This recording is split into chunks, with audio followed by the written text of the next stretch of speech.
L'histoire du fascisme, Frédéric Lemoal. Qu'est-ce que le fascisme? Cette question a hanté les contemporains et continue d'alimenter les interrogations comme les recherches des historiens. Depuis son apparition en 1919, le fascisme entretient un impénétrable mystère sur sa véritable nature. L'historiographie marxiste et ses héritiers ont imposé pendant des décennies sur ce problème comme sur bien d'autres leur grille d'interprétation. Ils réduisaient le fascisme à l'expression d'une résistance des classes possédantes, utilisant au début des années 1920 une bande de voyous armés de gourdins pour préserver leur pouvoir et dominer les prolétaires.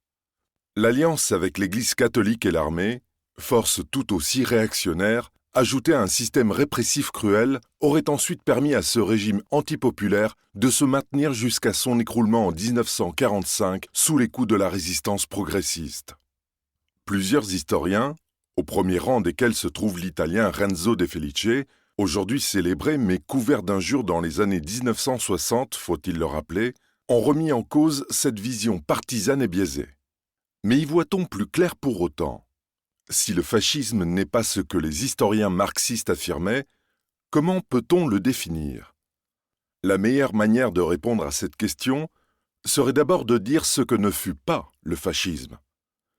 Une idéologie conservatrice et encore moins réactionnaire, un héritier de la contre-révolution et de son immobilisme. Bien au contraire, le fascisme fut une révolution sociale, politique, culturelle et surtout anthropologique.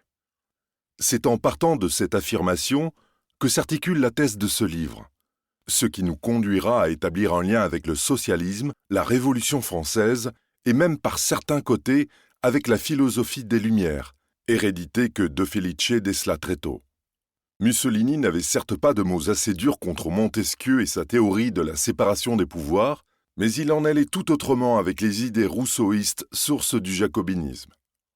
Si le fascisme incarnait un refus, ce ne fut certes pas celui de la modernité, comme maints historiens l'ont affirmé et continuent de le faire, mais d'une modernité, celle se rattachant au rationalisme, au libéralisme et à la démocratie. Il se présenta comme l'expression d'une modernité alternative, selon l'heureuse expression de l'historien Emilio Gentile.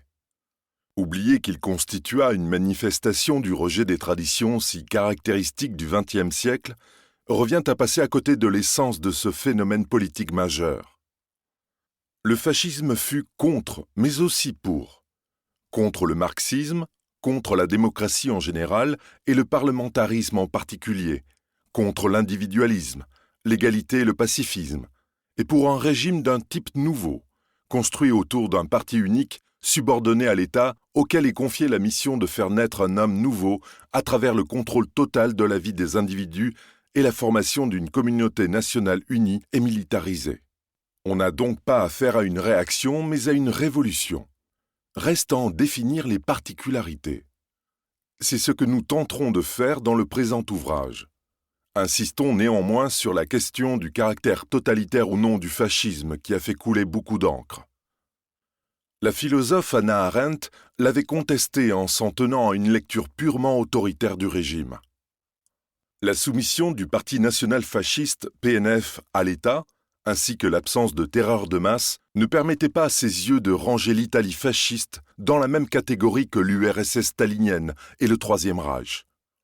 Cette analyse eut dans un premier temps une grande influence sur Renzo De Felice, l'auteur de la monumentale et inachevée biographie de Mussolini en 8 volumes.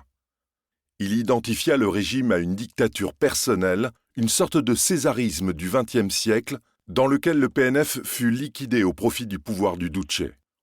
Cela dit, avec une honnêteté rare, il finit par nuancer ses propres conceptions en reconnaissant le virage totalitaire opéré entre 1937 et 1938. Il faut toutefois attendre les travaux d'Emilio Gentile pour que la nature révolutionnaire et totalitaire du fascisme italien, la première expliquant la seconde, soit pleinement mise en lumière, même si d'autres avant lui avaient déjà débroussaillé le chemin. Quelle étrange dictature en effet que ce régime fasciste!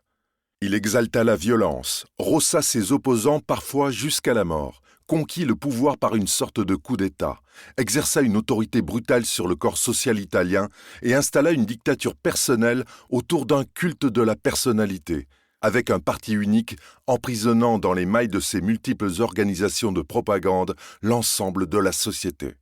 Mais en même temps, il usa d'une répression minimale, maintint une monarchie qui protégea une partie des institutions de la fascisation totale, un état de droit certes diminué, mais jamais anéanti, des forces armées loyales à leur souverain, une église catholique obéissante à son pape, un capitalisme industriel autonome dans la défense de ses intérêts.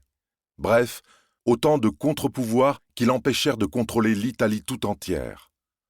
Sa solidité semblait inébranlable en 1938, alors qu'il s'écroula, du fait de la guerre, tel un château de cartes en juillet 1943, à la suite de la destitution et de l'arrestation sur ordre du souverain d'un Mussolini mis en minorité par les grands chefs du fascisme. Le régime ne survécut pas à son renvoi. Peut-on alors écrire une histoire du fascisme sans faire celle de Mussolini ?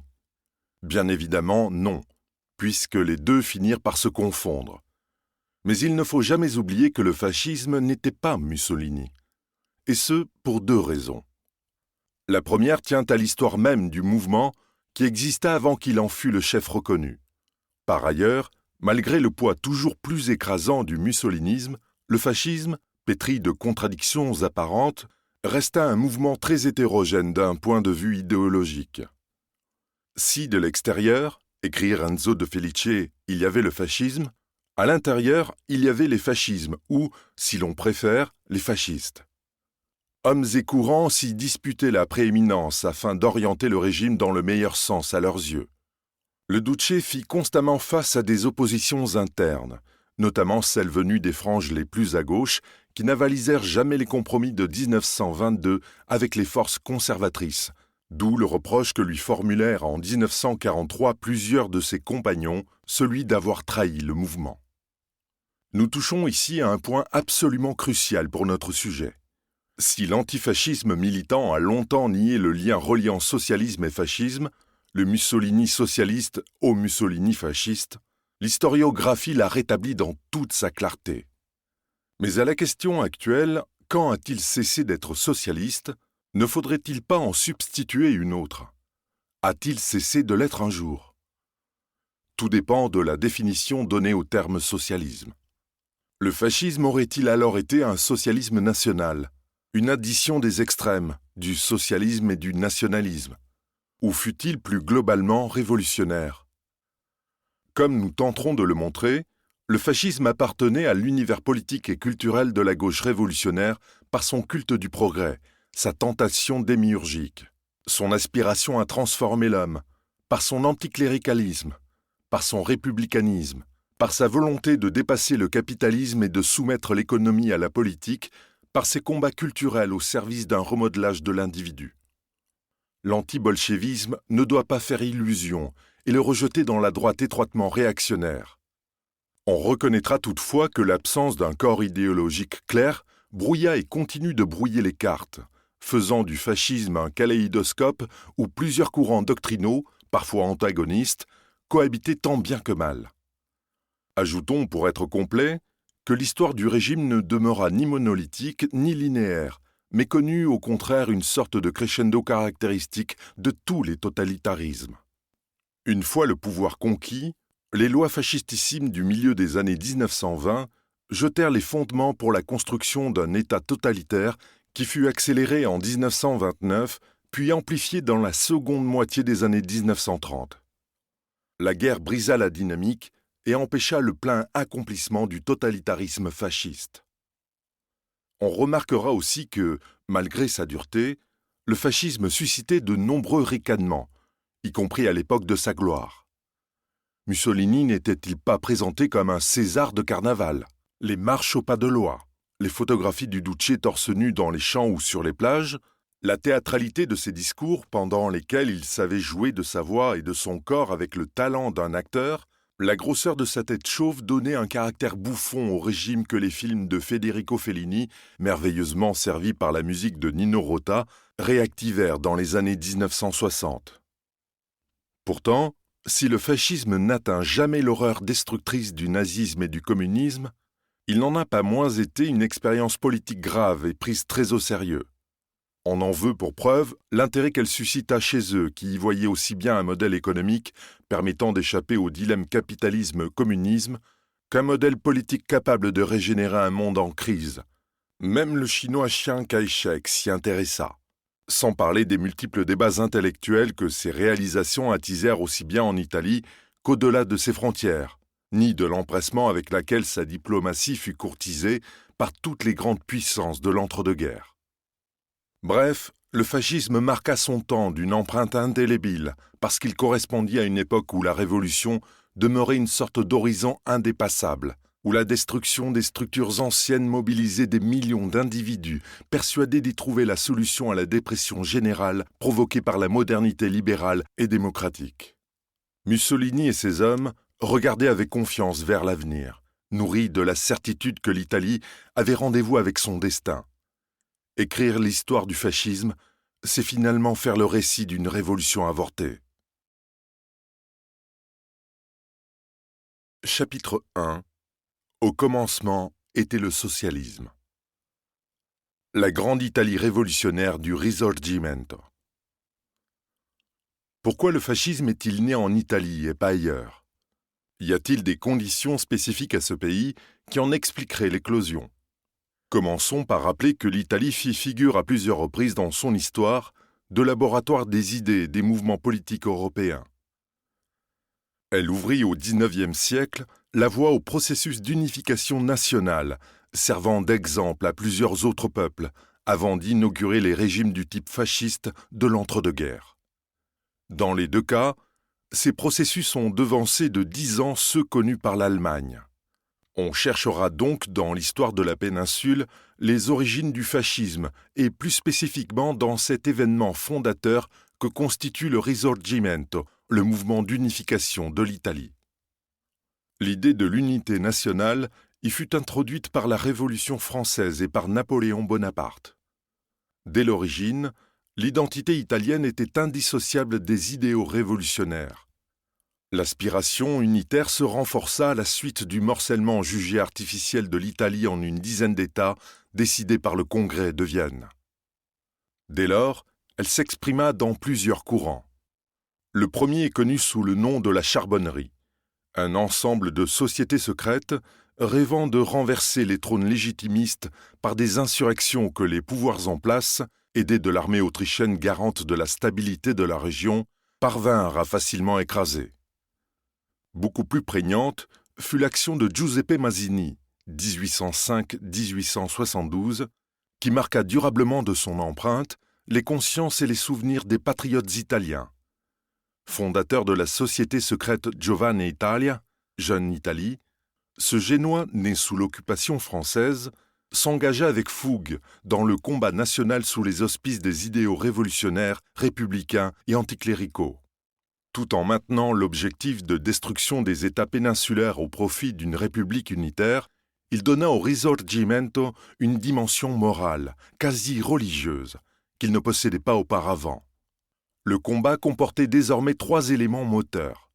La foi quasi mystique de la patrie, qui exige obéissance et dévouement, la mission historique donnée par Dieu à l'Italie et à Rome, destinée à indiquer à tous les autres peuples européens la voie de l'émancipation, nationale et politique, c'est-à-dire l'unité et la démocratie, et enfin le caractère régénérateur de la lutte dont l'aboutissement constituera une sorte de résurrection des Italiens. La réalisation de ce programme devait passer par des insurrections populaires, mais leur succès dépendait avant tout de la qualité de l'avant-garde bourgeoise et intellectuelle menée par un chef reconnu, chargé d'éduquer les masses et de les conduire à la victoire. Ainsi, Giovane Italia peut-elle être vue comme la préfiguration des partis modernes. Pourtant, Mazzini ne parvint jamais à réaliser son rêve, toutes ses actions subversives s'achevant dans des désastres sans appel. Certes, Giuseppe Garibaldi reprit le flambeau du combat révolutionnaire et patriotique. L'expédition des 1000, ces volontaires débarquant en Sicile en 1860, vêtus de chemises rouges et armes à la main, afin d'unir le royaume des 2 Siciles à l'Italie, a même pu être présentée comme la concrétisation du schéma mazzinien. Mais la réalité sociale, politique et géopolitique de l'Italie de la seconde moitié du XIXe siècle conduisit Garibaldi à se rallier à l'autre grand modèle unitaire, libéral et modéré celui-là, porté par la monarchie du Piémont-Sardaigne et la dynastie de Savoie. Le président du Conseil, Camillo Cavour, bien plus que Mazzini et Garibaldi, fut le vrai père de l'unité italienne qu'il réalisa au bénéfice de son souverain Victor Emmanuel II, avec un mélange d'idéologie nationale et de pragmatisme, qui le classe dans les rangs des anti-romantiques. Le monarque piémontais, lointain descendant d'un obscur comte de Savoie, devint le roi d'Italie après avoir renversé tous les trônes légitimes de la péninsule, dont celui du pape. Une monarchie parlementaire, aux penchants autoritaires, gouverna le pays en lieu et place de la République démocratique mazzinienne. En Italie, la nation, le combat national, l'amour de la patrie furent ainsi indissociables de la Révolution et de cette espérance d'une régénération d'un peuple appelé à un grand destin. Le fascisme s'abreuva abondamment à la source de ce risorgimento républicain. Cette réalité nous conduit tout naturellement à nous interroger sur les liens avec l'héritage de 1789. L'une des origines du fascisme se trouverait-elle dans la Révolution française ? La question peut paraître hérétique. Il nous faut néanmoins la poser. Les historiens Mona Ozouf et François Furet ont mis en avant le fait que la Révolution française engendra deux philosophies concurrentes, celle de la liberté et celle de la contrainte. La première accoucha de l'idéal libéral puis démocratique. La seconde des régimes révolutionnaires totalitaires de type marxiste, mais aussi de type fasciste. La grande rupture de 1789 a introduit dans l'histoire européenne une série d'innovations que l'on retrouva dans le fascisme. Tout d'abord, elle reprit la pensée de Jean-Jacques Rousseau sur le caractère absolu de la République qui refusait toute distinction entre le pouvoir politique et le pouvoir religieux, idée chrétienne s'il en est. Il ne devait en exister qu'un seul, le pouvoir politique. Dès lors, l'État acquérait un rôle central, intégral, en un mot total sur les personnes qu'il éduquait, afin, d'une part, d'en faire des citoyens modèles, et d'autre part, de les rassembler dans une communauté unie autour d'une religion civile. L'existence même de l'individu en dépendra, comme l'auteur du contrat social l'avoue sans détour. Sa vie n'est plus seulement un bienfait de la nature, mais un don conditionnel de l'État. De là émerge le dessein de régénération des êtres humains, expression qui trouvera un puissant écho dans le projet de l'homme nouveau, cher au totalitarisme. Rousseau fut le premier à l'exprimer à travers ses principales œuvres dans lesquelles il théorisait les moyens de refonder la politique, l'éducation, les relations humaines. Les révolutionnaires français tentèrent de réaliser cette obsession sous la férule de l'État jacobin. À cette fin, ces derniers utilisèrent l'éducation, les fêtes, le tutoiement, le nouveau calendrier, la toponymie, instruments dont le fascisme usa à son tour. Le but ? Faire des Français un peuple libre et même un peuple de héros. Or, une entreprise si audacieuse et titanesque reposait sur la nécessaire docilité des citoyens obtenus soit par consentement, soit par contrainte, d'où la terreur. Les Jacobins portèrent à son paroxysme cette utopie que reprirent leurs homologues italiens au XIXe siècle. Ceux-ci se rattachèrent également à leur maître français par la sacralisation de la nation opérée par la Révolution. Car aussi bien que les patriotes transalpins, la gauche française porta et revendiqua l'héritage national, et ce depuis 1792 et l'appel aux armes, jusqu'à la guerre à outrance voulue par les communards en 1871. Mazzini le savait, ce qui ne l'empêchait pas de multiplier les critiques à l'encontre de la France de son temps qu'il accusait d'abandon de l'idéal révolutionnaire. Paris avait fait son temps. À Rome, de reprendre la lutte. En fin de compte, la Révolution française, fille des Lumières et de leur révolution anthropologique, l'homme libéré de Dieu et réduit à l'état d'animal, a révélé que les hommes peuvent s'arracher à leur passé pour inventer et construire une société nouvelle. C'est à cette réalité révolutionnaire, cette expression d'une force, cette volonté de détruire pour mieux reconstruire, que se rattachait le fascisme trop souvent présenté, et d'une manière fort commode et expiratoire, comme l'expression des courants anti-lumière. S'il en rejetait l'héritage de cosmopolitisme, que Mazzini critiqua lui aussi vertement dans la droite ligne de Rousseau, d'individualisme et d'égalité au profit d'un nationalisme exclusif et d'un État de type totalitaire, il en conservait l'aspiration régénératrice et la référence à la souveraineté populaire. Le jacobinisme transmit ensuite aux fascistes la passion révolutionnaire, le patriotisme, la prétention à incarner les masses, le rêve d'une humanité nouvelle, tout cela à travers le Risorgimento dont ils abandonnèrent les aspects les plus libéraux et humanitaires. L'Italie trop petite du XIXe siècle. On l'a dit, la dynastie de Savoie réalisa l'unité italienne en ralliant autour de son trône les libéraux et les révolutionnaires. Mais sur quoi cette grande œuvre déboucha-t-elle ? En vérité, sur une nation incomplète à bien des égards. Tout d'abord, le mouvement risorgimental n'a pu intégrer à la jeune nation l'ensemble des Italiens, dont une petite partie demeurait encore sous le joug de l'Autriche, l'ennemi héréditaire. Les patriotes tournèrent alors leur regard vers ces terres dites irrédentes, le Trentine et l'Istrie, auxquelles vinrent s'ajouter les régions dalmates, autrefois occupées par Venise, qui y laissa une empreinte culturelle suffisamment forte pour justifier des programmes expansionnistes. Même si l'intégration dans le système d'alliance de la Triplice en 1882, conséquence du conflit géopolitique avec la France dans le bassin occidental de la Méditerranée, obligea de mettre en sourdine ses revendications, celles-ci ne disparurent jamais vraiment. Elles ressurgirent au tournant des XIXe et XXe siècles, quand Rome, après que la défaite d'Adoua en Éthiopie 1896 eut ruiné les rêves d'impérialisme colonial, renoua avec les ambitions d'expansion en Méditerranée et dans les Balkans. Dès lors, le sort des communautés italiennes, prétendument asservies par l'autoritarisme des Habsbourg et menacées dans leur existence culturelle par une vague slave, se trouva au cœur du mouvement nationaliste.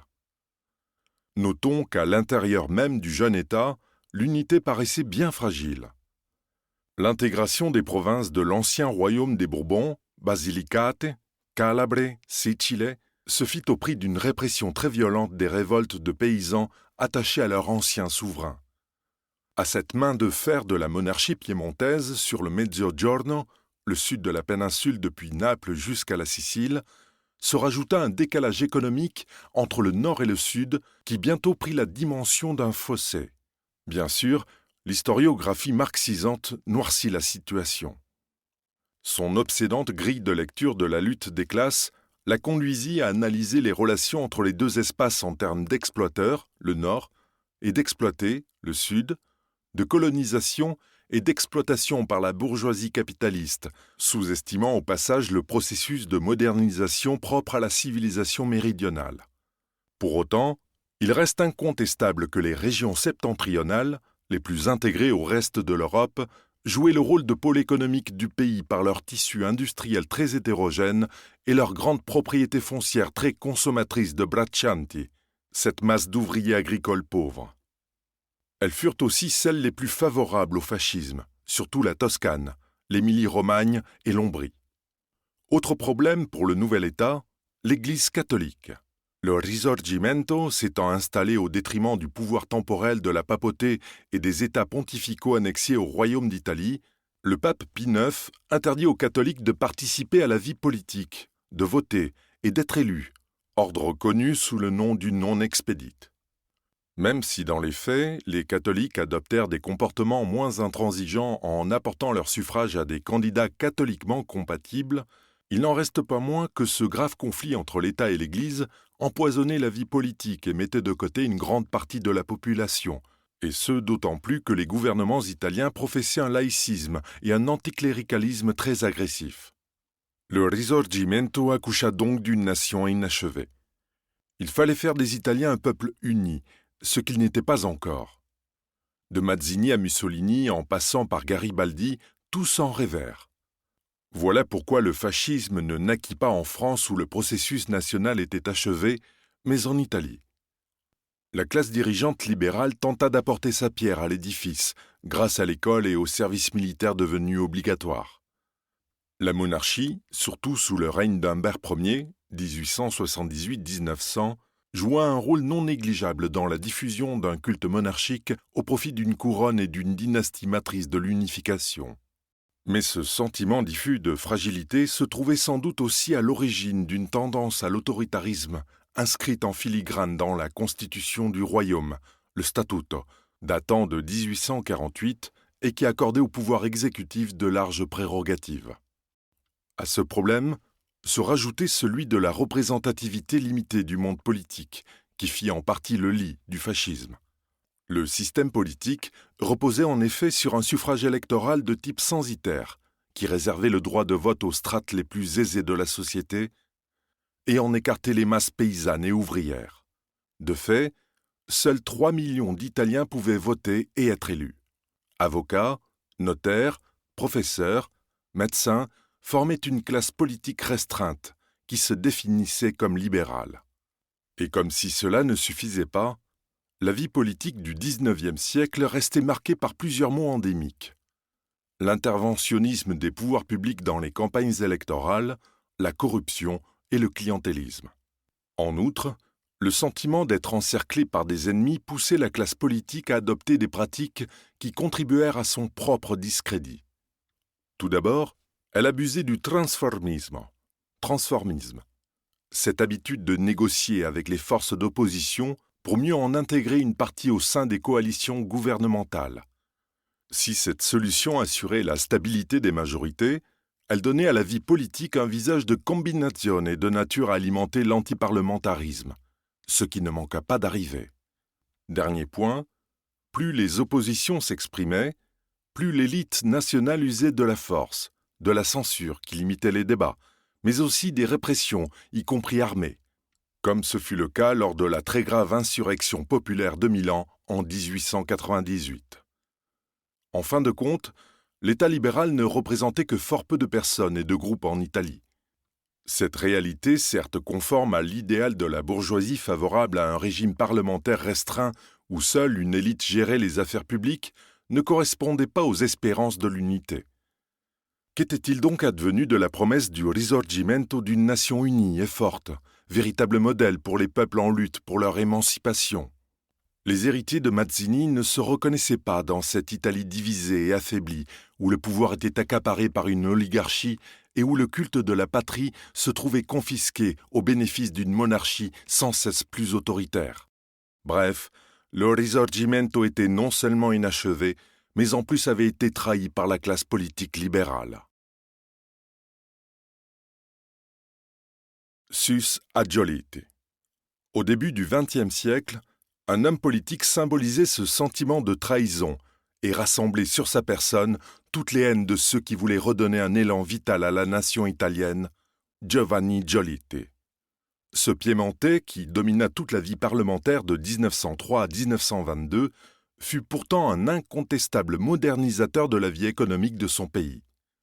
Avec le soutien du roi Victor Emmanuel III, monté sur le trône en 1900 suite à l'assassinat de son père Humbert Ier par un anarchiste, il abandonna la répression des conflits sociaux par les forces armées et favorisa le rôle d'arbitre de l'État. Son dessein politique pourrait se résumer ainsi. À l'intérieur, assurer le bien-être d'une majorité de la population, surtout la plus pauvre, et apaiser les conflits lacérant le corps social depuis des décennies. À l'extérieur, mener une politique étrangère prudente d'équilibre entre les alliés de la Triplice et le bloc de la Triple Entente, conforme aux capacités réduites du pays. Sage politique en vérité, mais qui manquait singulièrement de souffle, Giolitti cachait derrière ses moustaches à la Richelieu un caractère froid, une approche bureaucratique des affaires politiques héritée de sa première carrière au sein de l'administration. Que ce fût à l'écart de la monarchie ou de la patrie, c'était un homme sans sentiment ni idéalisme. Réprouvant les discours exaltés et leur préférant la gestion empirique des dossiers, l'analyse distante des situations et des forces. Mais son œuvre réformatrice cachait un homme sur bien des points conformes aux traditions libérales. Ses infinies capacités manœuvrières lui permettaient de former les coalitions parlementaires les plus aptes à le maintenir au pouvoir, tandis que son clientélisme politique assurait les victoires nécessaires aux élections. Giolitti resta, malgré ses apparences démocratiques qui le poussèrent à introduire le suffrage universel en 1912, un libéral qui écartait les masses du champ des batailles politiques où seuls manœuvraient les dirigeants des partis. On touche ici le cœur du problème fondamental de la vie politique italienne dans la décennie précédant la Grande Guerre, l'intégration des masses. La lente mais inexorable démocratisation des sociétés européennes obligeait responsables politiques et intellectuels à se poser une obsédante question. Comment intégrer les masses au système institutionnel ?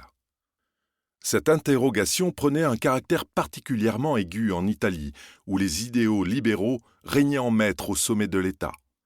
En fait, près d'un demi-siècle après le Risorgimento, l'Italie libérale connaissait une crise profonde, faite de contestations politiques, sociales, intellectuelles.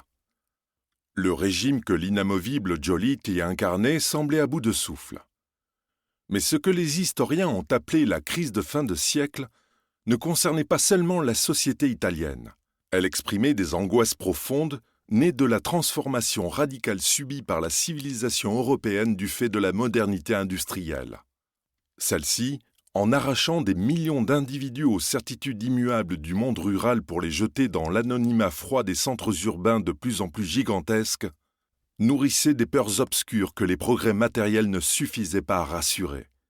Ne marchait-on pas vers une sorte de délitement général ? La modernité atomisant les individus coupés de leurs liens de solidarité séculaire, n'allait-elle pas entraîner les sociétés dans une décadence absolument irrémédiable et mortelle ? Les défaites militaires n'étaient-elles pas le symptôme de cette crise qu'il fallait combattre par un processus de reconstruction identitaire ? En Italie, après les défaites de 1866 infligées à la jeune armée royale par l'Autriche et qui sonnèrent comme un avertissement, le désastre colonial d'Adoua en 1896 contre les Éthiopiens provoqua un traumatisme déchirant les consciences nationales. L'Italie unie se révélait incapable de se hisser parmi les grandes puissances qui désormais régnaient sur le monde. Les peuples latins, rabaissés au rang des pourvoyeurs de main-d'œuvre abondante et docile, s'effondraient au bénéfice des anglo-saxons.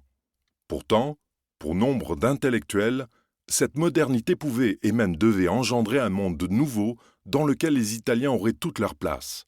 Encore fallait-il se débarrasser de l'Italietta, la petite Italie, de Giolitti, qui empêchait la régénération à laquelle aspiraient aussi bien les nationalistes que les socialistes. L'obsession du Piémontais pour des gouvernements au centre finit par devenir insupportable à ceux qui, imprégnés d'idéaux exaltants, cherchaient à donner un souffle inédit à la société de leur temps. La nation avant tout. En Italie, le nationalisme connut à la fin du XIXe siècle une évolution comparable à celle des autres mouvements européens. Il prit les caractères d'une doctrine politique qui plaçait la défense intransigeante des intérêts de la nation au-dessus des intérêts particuliers des individus. La crise provoquée en 1896 par la défaite d'Adoua lui donna une impulsion décisive en tant que réaction au sentiment d'une décadence fatale, mais aussi comme expression d'un besoin d'expansion afin de satisfaire aux besoins du pays.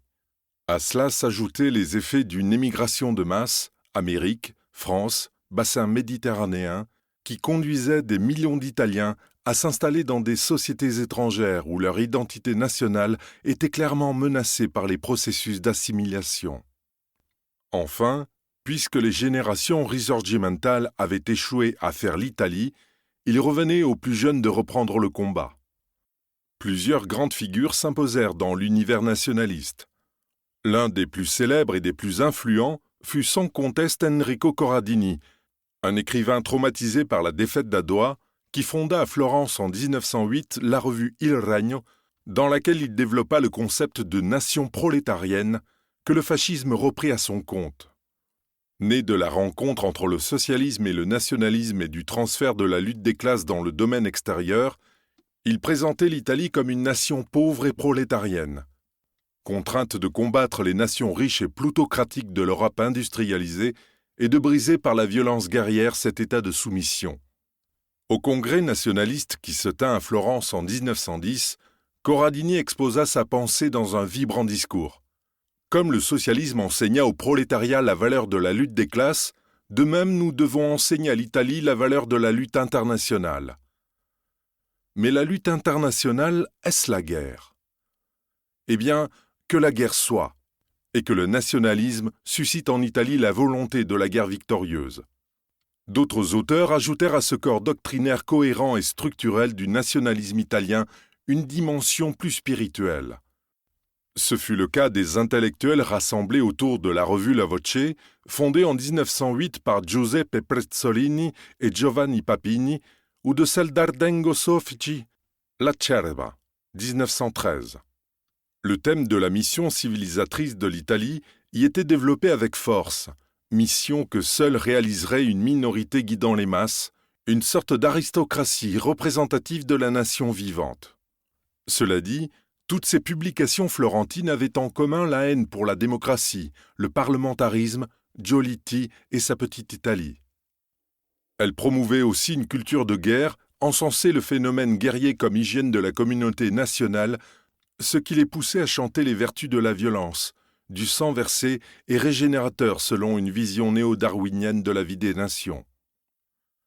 Il fallait donc viriliser les Italiens, en un mot, les militariser, ce que les différents gouvernements étaient incapables de faire, trop attachés à poursuivre une politique de repli et à renoncer à toute grandeur.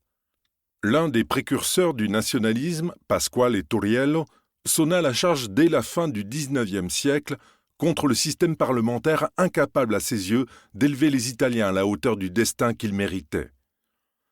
Un changement de régime s'avérait urgent. Turiello, imprégné de darwinisme social, effrayé à l'idée que le peuple italien naturellement indiscipliné et individualiste ne se retrouvât dans la catégorie des faibles appelés à disparaître, poussait à sa virilisation. Celle-ci passait par la violence de la guerre, à laquelle les jeunes seraient préparés par une éducation spartiate leur inculquant la hardiesse, le courage, l'endurance et le goût du risque. L'objectif de cette entreprise de virilisation résidait dans l'étouffement de tout sentiment humaniste, de tout respect de la vie d'autrui, de tout pacifisme, ces corruptions de l'âme. À la veille de la Première Guerre mondiale, Giovanni Papini dénonça à son tour cette peur du sang, le refus de donner la mort, tandis que Enrico Corradini considérait que le mépris de la mort est le plus grand fauteur de vie. Une place particulière doit être faite au mouvement futuriste. Il se distinguait d'une part des positivistes qui ne voyaient dans le progrès que marche vers la paix entre les hommes, et d'autre part des nationalistes plus tournés vers l'exaltation du passé que vers l'avenir et adeptes d'un système militarisé à la prussienne.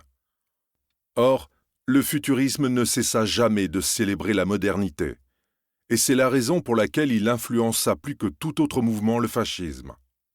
Le monde moderne accoucherait d'un monde totalement nouveau dans lequel les sociétés se libéreraient de leur passé. Ainsi, ne serait-il jamais venu à l'esprit de Filippo Marinetti, le chantre du futurisme, de présenter son idéologie comme autre chose qu'un courant progressiste?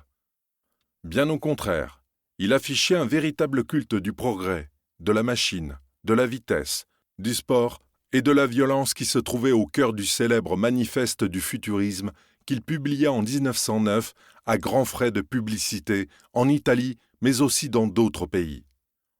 La littérature, peut-on y lire, ayant jusqu'ici magnifié l'immobilité passive, l'extase et le sommeil, nous voulons exalter le mouvement agressif, l'insomnie fiévreuse, le pas de gymnastique, le saut périlleux, la gifle et le coup de poing.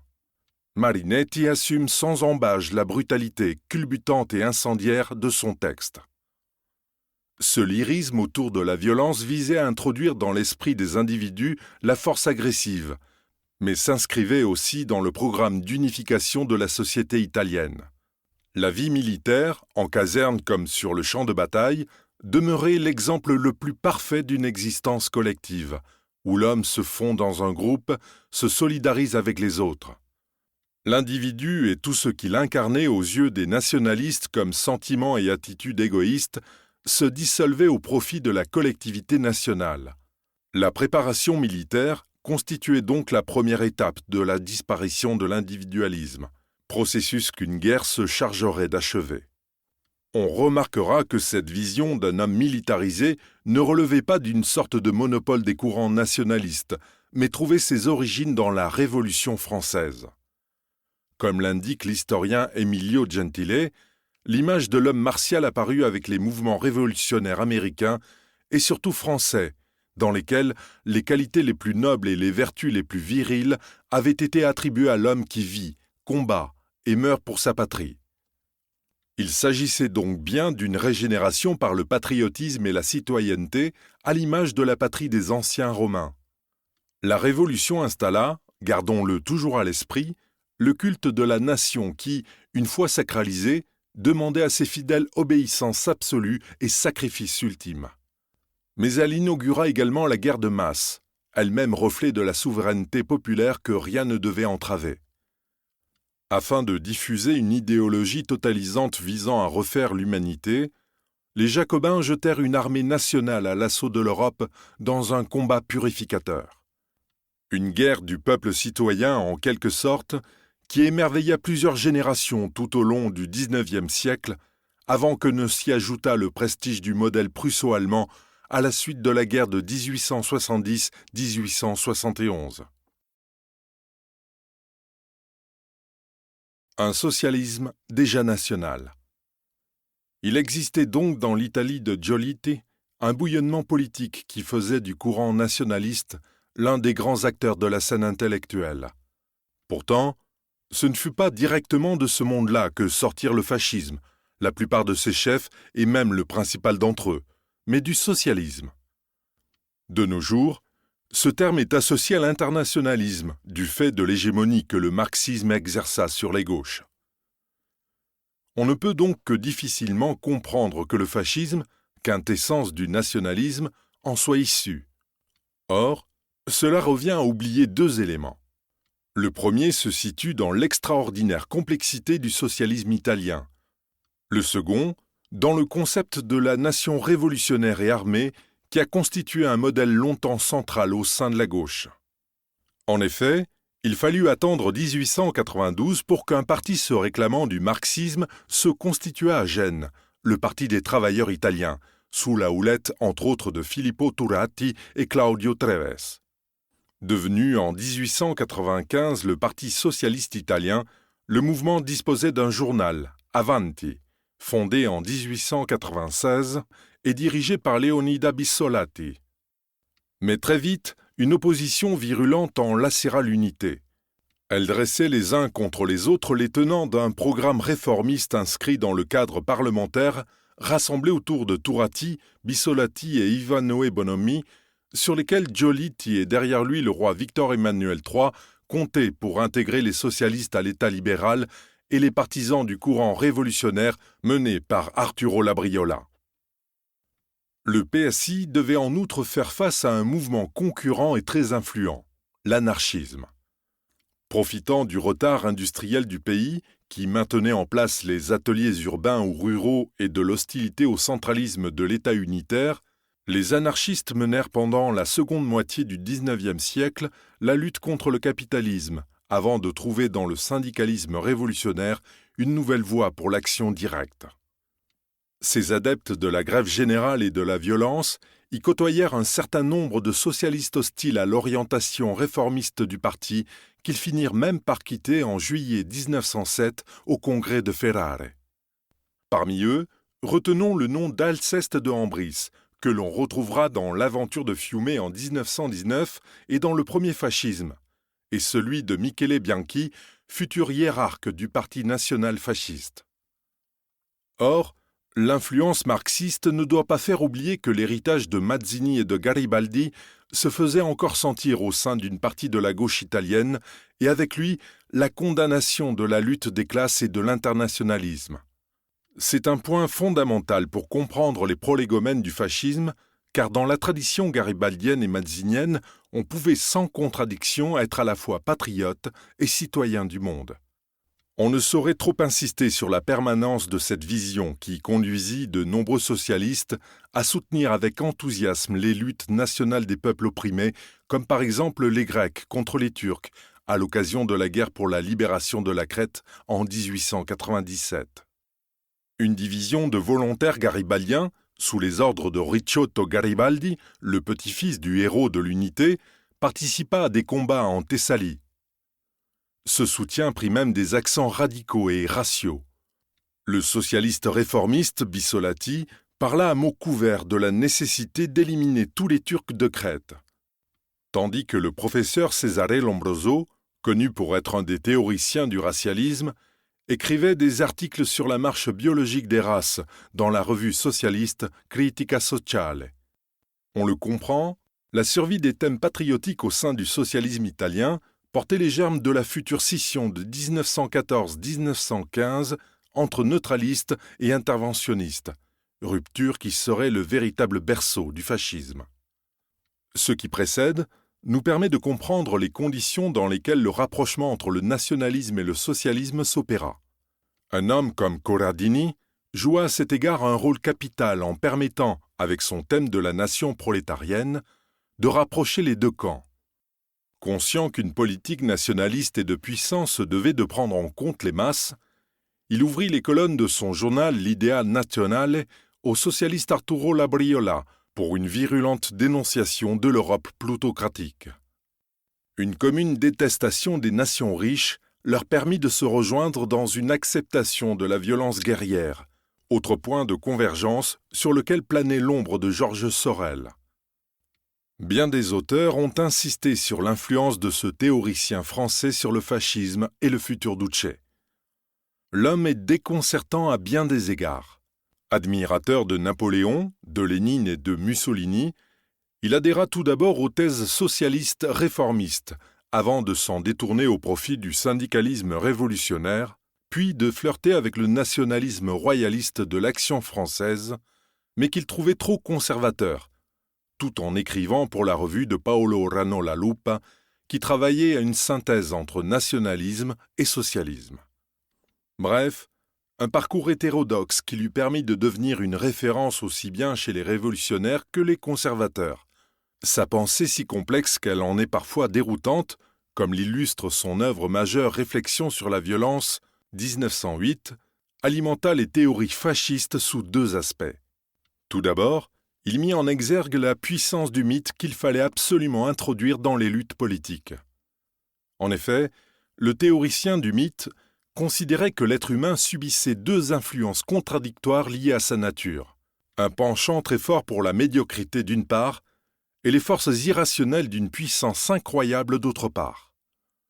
Si la démocratie entretenait la première en amollissant l'âme et le corps par ses principes, égalitarisme, humanitarisme, etc., un personnage hors du commun ou un mouvement puissant pouvait vivifier la seconde et pousser l'individu au sublime et à l'héroïsme, mais à condition de lui proposer un mythe, c'est-à-dire cette croyance capable non seulement de sublimer le réel, mais aussi de le métamorphoser.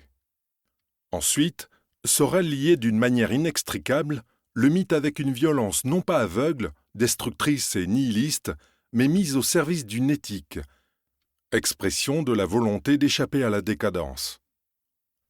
La lutte des classes autant que la grève générale en constituaient des expressions pour permettre aux travailleurs de sortir de la masse et de lutter contre la bourgeoisie décadente.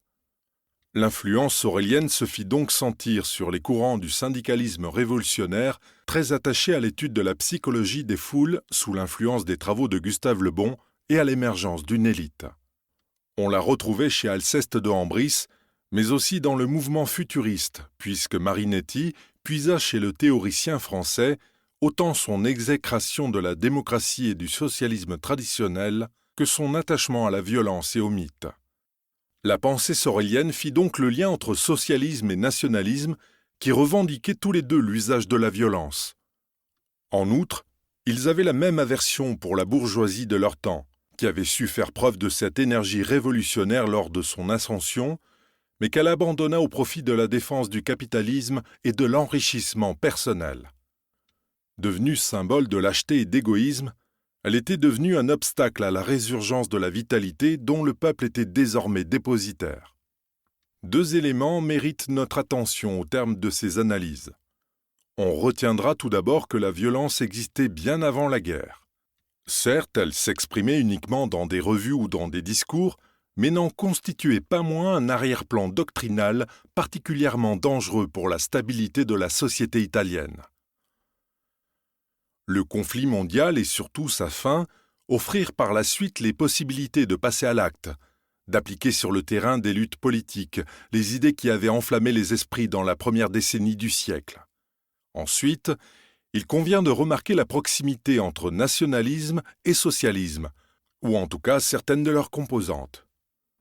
Un identique écœurement pour le régime parlementaire les poussait à aspirer à son renversement au nom d'une conception de l'homme tout entière faite d'héroïsme, de vitalité et de violence. Dans ces conditions, on ne s'étonnera pas que Giolitti devint la bête noire de toutes ces forces d'opposition, que sa rouerie politicienne était bien incapable de séduire. La radicalisation des luttes et des conflits dans les années 1910 marquait bien l'échec de son système politique, mais aussi la fragilisation de l'État libéral sur ses fondements, puisqu'on passa rapidement et facilement de l'hostilité à Giolitti à celle du système parlementaire tout court. Mussolini, l'homme qui voulait changer l'homme. Répertorier toutes les biographies consacrées au Duce du fascisme serait un travail long et fastidieux. Toutes ont cherché à comprendre les ressorts de cet homme en vérité très complexe, qui a passé sa vie à évoluer au risque d'apparaître comme un simple opportuniste, une sorte de caméléon se jouant de ses interlocuteurs et toujours prompt à s'adapter aux circonstances pour mieux les utiliser à son seul profit. Ne serait-il alors qu'un démagogue brutal, habile à flatter la masse pour la réalisation de sa seule ambition, exercer le pouvoir?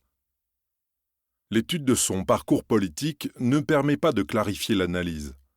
L'identification du fascisme à un hypernationalisme réactionnaire cohabite mal avec la période dite socialiste de Mussolini, pendant laquelle le futur dictateur milita dans les courants les plus radicaux du Parti socialiste italien d'obédience marxiste.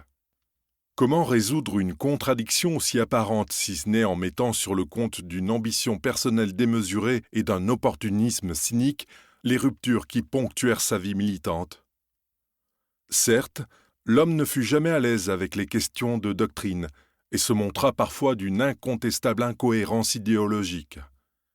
Rien qui permet donc de tracer un portrait précis du Mussolini socialiste. Pourtant, il suivit toute sa vie un dessein politique qui le déporta du socialisme au fascisme sans un remaniement personnel profond. Une ligne construite autour du même projet, remodeler la nature de l'être humain. Une première période dans sa vie court du tout début du XXe siècle jusqu'en 1914. Elle commença avec le temps du militantisme et s'acheva avec la direction du journal Avanti, et permit à l'ancien instituteur de se hisser au rang de chef du courant maximaliste, entouré d'une aura magnétique, déjà véritable idole des jeunes militants. Mais avant cette ascension fulgurante, Mussolini fut d'abord le fils d'un forgeron de la province de Romagne, une région rurale, une terre de contestation, ancienne province des États pontificaux où l'on n'aimait guère les papes.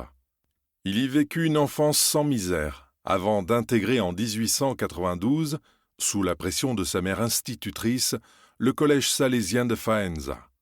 Il y resta 2 ans et en sortit animé d'un anticléricalisme et d'une haine pour la bourgeoisie dont il avait fréquenté les fils hautains qui ne le quittèrent plus jusqu'à la fin de sa vie. Le jeune homme vivait de surcroît dans une atmosphère militante entretenue par son père qu'il vénérait. Alessandro, le forgeron qui finit sa vie aubergiste après avoir été pendant quelque temps maire adjoint de Predapio, le village natal de Benito, consacra sa vie à la lutte politique. Sa culture était celle de l'anarchisme, du socialisme agraire de la Romagne et surtout de Garibaldi dont le portrait trônait dans la maison familiale. Cet environnement ne put que toucher le jeune collégien si sensible à la geste garibaldienne qu'elle le conduisit à envisager de participer à l'expédition en faveur des Crétois dont nous avons parlé plus haut. Sa politisation précoce s'accentua lors de ses études au collège de Forlimpopoli, dont il sortit instituteur en 1901 et aboutit à son départ pour la Suisse pour échapper à ses obligations militaires, pays où il vécut 2 années absolument décisives, 1902-1904. À peine âgé de 20 ans, le jeune exilé y découvrit autant le monde de l'immigration italienne et ses misères qu'un univers révolutionnaire aux horizons bien plus larges que ceux de sa Romagne natale. Ce choc avec la culture européenne le plongea dans les grands débats de l'époque et le convertit au marxisme, idéologie alors en pleine ébullition. Ce fut bien en Suisse que sa pensée se structura autour d'un certain nombre de fondamentaux dont la permanence donna à son parcours une certaine cohérence. Il s'intéressa de près à l'œuvre du révolutionnaire français précommuniste Gracius Babeuf, auquel il dédia un sonnet le 1er mai 1903. La littérature révolutionnaire marxiste le convainquit non seulement de l'inéluctabilité de la lutte des classes, mais aussi de l'obligation du recours à la violence. L'expropriation de la bourgeoisie sera accompagnée d'une période plus ou moins longue de violence, écrit-il en juillet 1904. Ce n'était certes guère original pour un jeune révolutionnaire, mais cette passion pour la force révélait deux traits majeurs du futur maître de l'Italie. Tout d'abord, elle était liée à sa personnalité, à cette agressivité naturelle qui imprégnait ses relations aussi bien avec ses camarades et ses adversaires qu'avec les femmes. Dès l'école, il fit le coup de poing avec ses compagnons de classe, et il transposa rapidement sa brutalité dans ses articles de presse, dans lesquels les mots sifflaient comme des balles. Ensuite, là où Marx légitimait la violence comme un instrument nécessaire à la révolution et à l'avènement du monde nouveau, Mussolini en faisait une composante intrinsèque à la nature humaine, sans laquelle rien n'était possible. L'orientation révisionniste du marxisme commençait à poindre. Autre découverte cruciale pour lui, l'importance historique des minorités. L'histoire, affirma-t-il, n'est qu'une succession d'élites dominantes. Après le temps de la bourgeoisie, arrivait donc celui du prolétariat guidé par une avant-garde, c'est-à-dire une organisation d'hommes qui entretient l'esprit de révolte, agite la flamme des idéaux lointains, indique l'objectif, affronte ses problèmes politiques, moraux, culturels, religieux, juridiques, qui transcendent la pure et simple question du pain. Cette organisation ne pouvait être dans son esprit que le Parti socialiste, en dehors duquel rien n'était possible. Cette certitude explique sa position particulière à l'égard du syndicalisme révolutionnaire auquel il n'appartint jamais. S'il partageait avec lui la conviction du rôle de l'élite révolutionnaire, il en différait précisément sur la définition. Aux yeux du Romagnol, le syndicat devait être subordonné au parti. L'autre conséquence de cette primauté accordée au PSI réside dans le combat que ne cessait de mener Mussolini contre les réformistes. À ses yeux, l'organisation partisane s'avérait incapable de mener le combat si, au préalable, elle n'était pas purgée des forces prêtes à s'entendre avec la bourgeoisie et la classe dirigeante, et donc à trahir la révolution. Ce n'était pas seulement la fascination pour la violence qui rendait impossible toute entente avec les réformistes auxquels Mussolini menait une guerre implacable, mais aussi l'idée même de participer à la vie politique dans le cadre du Parlement, cet instrument dont la bourgeoisie se servait pour exercer sa domination. En outre, il y avait un risque réel de voir le parti et ses sections être marginalisés par les députés socialistes devenus plus autonomes. En vérité, tout cela n'est pas suffisant pour expliquer l'évolution future vers le fascisme. Les réponses se trouvent ailleurs, dans d'autres éléments, notamment intellectuels et philosophiques. À cet égard, la rencontre du bouillon militant avec la pensée de Nietzsche et de Sorel paraît véritablement déterminante. Profitant en 1904 d'une amnistie accordée par les autorités italiennes au moment de la naissance du prince héritier Humbert, Mussolini rentra en Italie pour y faire son service militaire, poursuivre ses études universitaires et s'adonner au métier de professeur de français dans la charmante ville ligure d'Oneglia. La flamme militante le consumait toujours autant, ce qui le conduisit en prison à plusieurs reprises.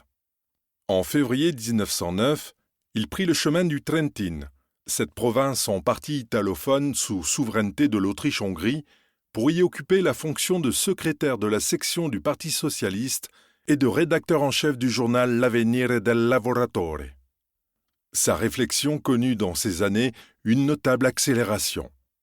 En toute logique, le jeune et prometteur socialiste aurait dû condamner la pensée de Nietzsche, qui voyait dans le socialisme un prolongement du christianisme et à ce titre une idéologie égalitariste et décadente, tout juste bonne pour les faibles.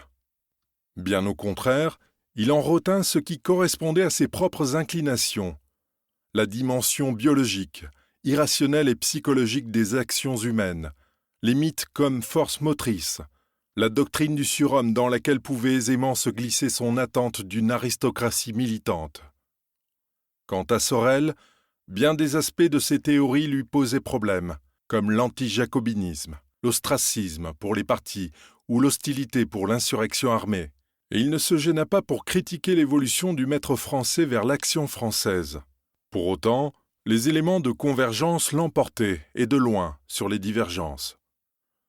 Outre la grève générale, c'était chez Sorel la puissance des mythes et l'exaltation de la violence, toujours au centre des préoccupations du futur Duce, qui exerçait sur lui une irrépressible attraction.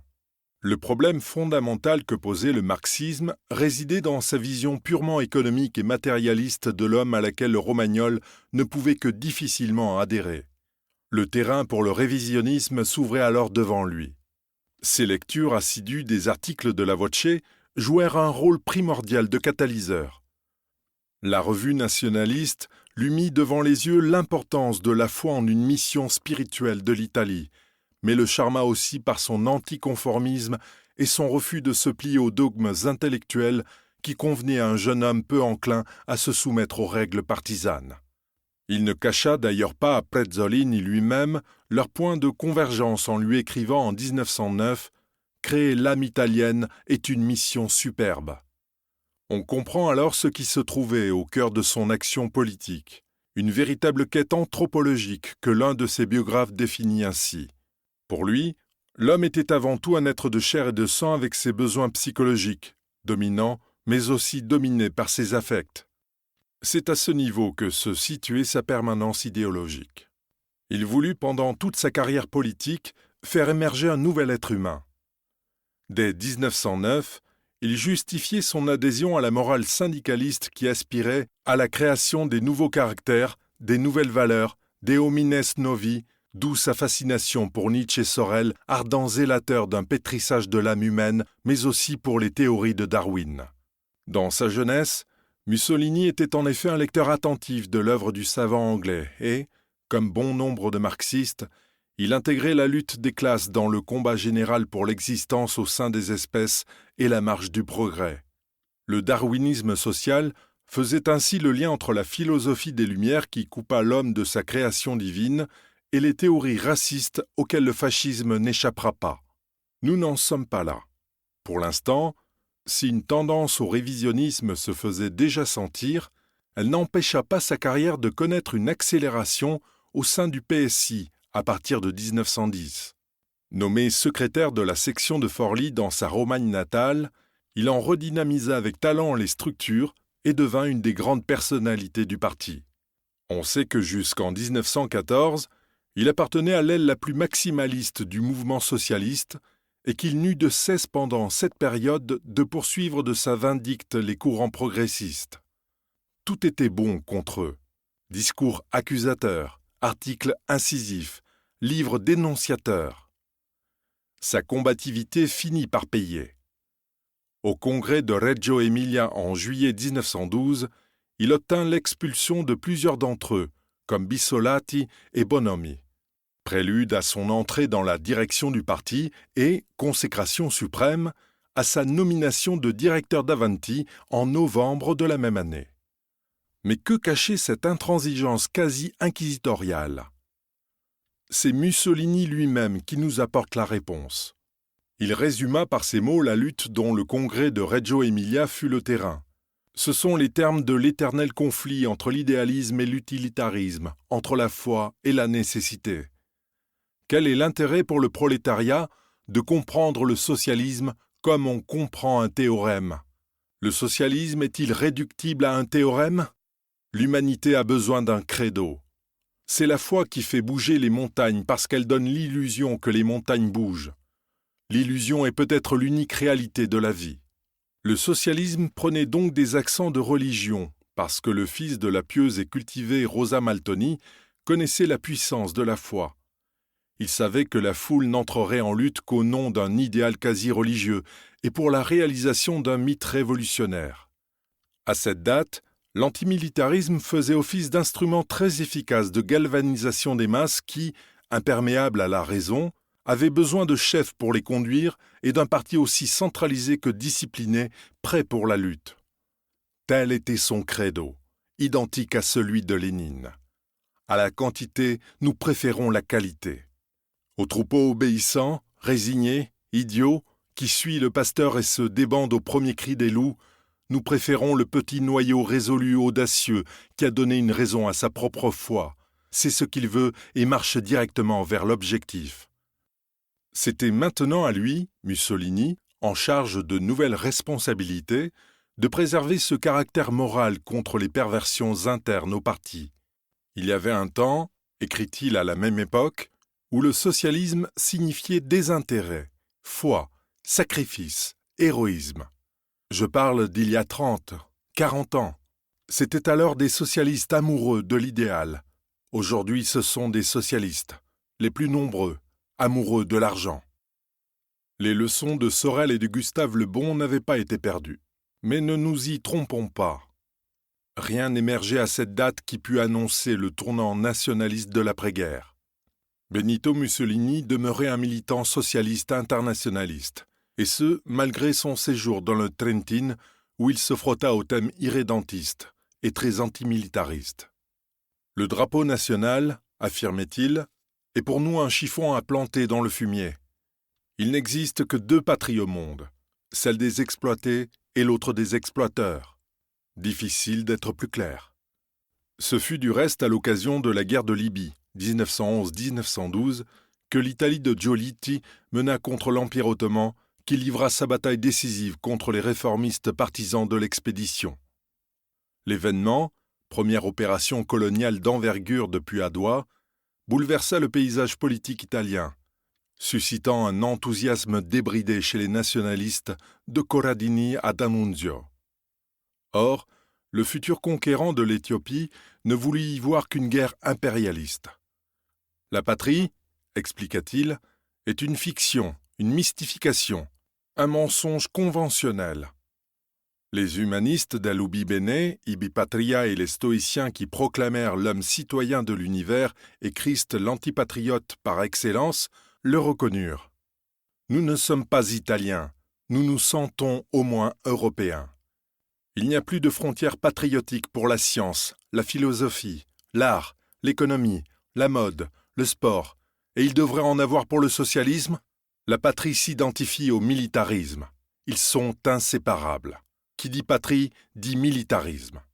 Et passant des paroles aux actes, il multiplia les actions, y compris de sabotage, contre la guerre, ce qui lui valut un séjour en prison.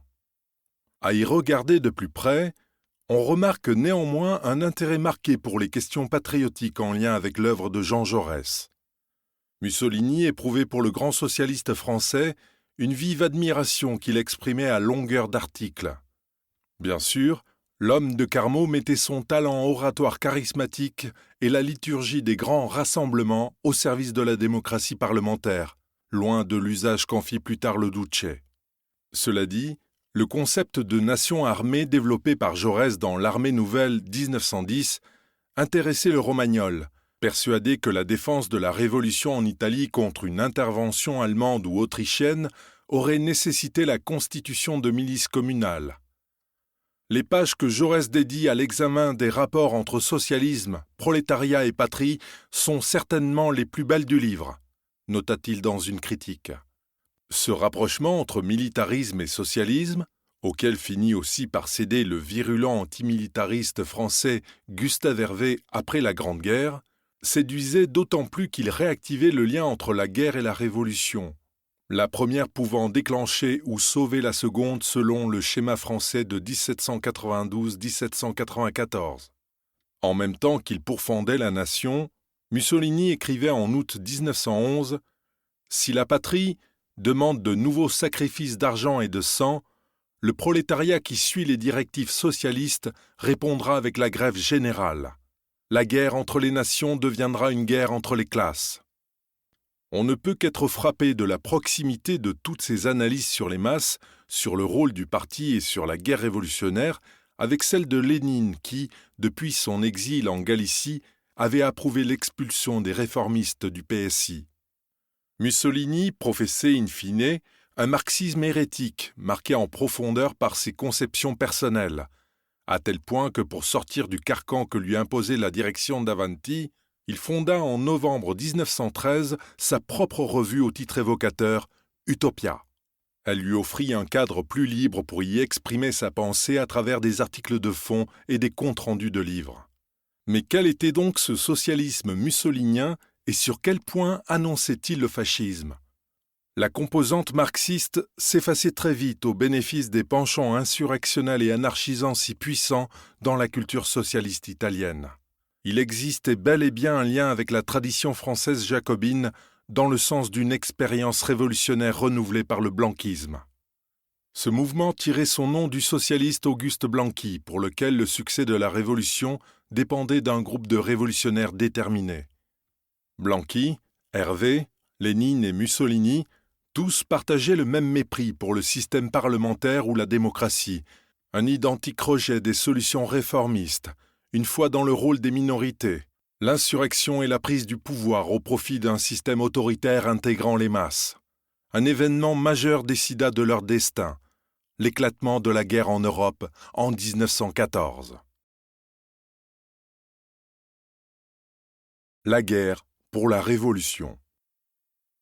En juin 1914, 2 semaines avant que l'archiduc héritier François-Ferdinand ne se rende à Sarajevo pour y rencontrer son destin et sceller celui de l'Europe, de violentes émeutes populaires connues sous le nom de Settimana Rossa, la Semaine rouge, frappèrent l'Italie.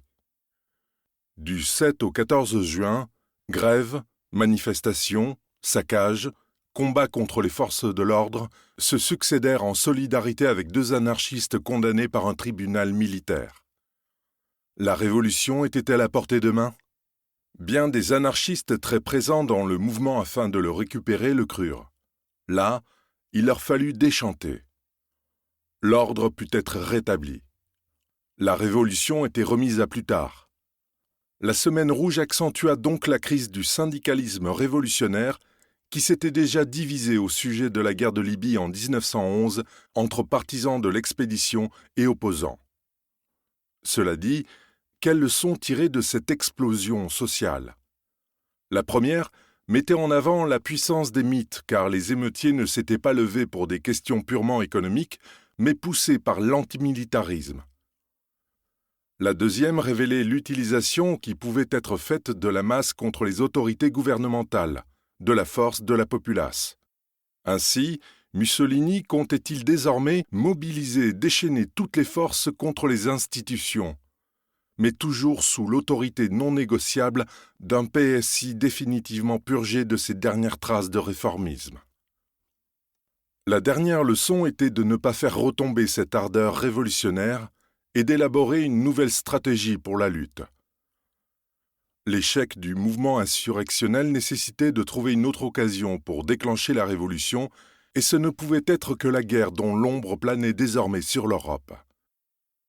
En 1914, l'Italie vivait encore les soubresauts de la guerre de Libye et de l'incandescence nationaliste qu'elle suscita. Depuis l'expédition coloniale, les nationalistes entretenaient une atmosphère belliqueuse à laquelle finirent par se joindre les syndicalistes révolutionnaires. Prezzolini en donna un exemple très clair dans les colonnes de la Voce du 28 janvier 1914. Une civilisation qui menace de se lasser a besoin d'une guerre ou d'une révolte pour reprendre vigueur.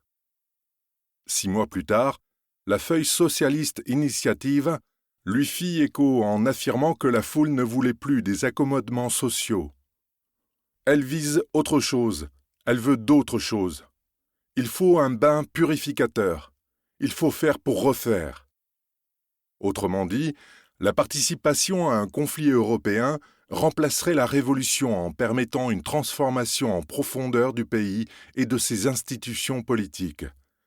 Elle engendrerait en outre une Europe nouvelle, débarrassée des empires réactionnaires qui opprimaient les peuples. La crise de juillet 1914 obligea dirigeants politiques et intellectuels à se positionner. Pour le gouvernement dirigé par Antonio Salandra, une décision s'imposa rapidement, celle de la neutralité. Pas question de participer à la guerre déclenchée par l'Autriche-Hongrie en faveur de son expansion dans les Balkans. Le refus de Vienne d'appliquer le traité de la Triplice, prévoyant une compensation territoriale en cas d'agrandissement de l'un des alliés, offrit à Rome l'occasion de se soustraire aux obligations contractuelles du texte. D'ailleurs, non seulement l'opinion publique en général était hostile à la guerre, mais encore plus aux côtés de l'ennemi héréditaire autrichien. En effet, le déclenchement du conflit européen opposant l'Entente, la France, le Royaume-Uni et la Russie, aux empires centraux, Allemagne et Autriche-Hongrie, vite rejoints par l'Empire ottoman, réveilla en Italie les souvenirs du Risorgimento et l'attention pour les terres irrédentes. Une fois vite écartée l'hypothèse de la guerre avec la Triplice, il n'en restait que deux, le maintien de la neutralité défendue par Giolitti ou l'alliance avec l'Entente.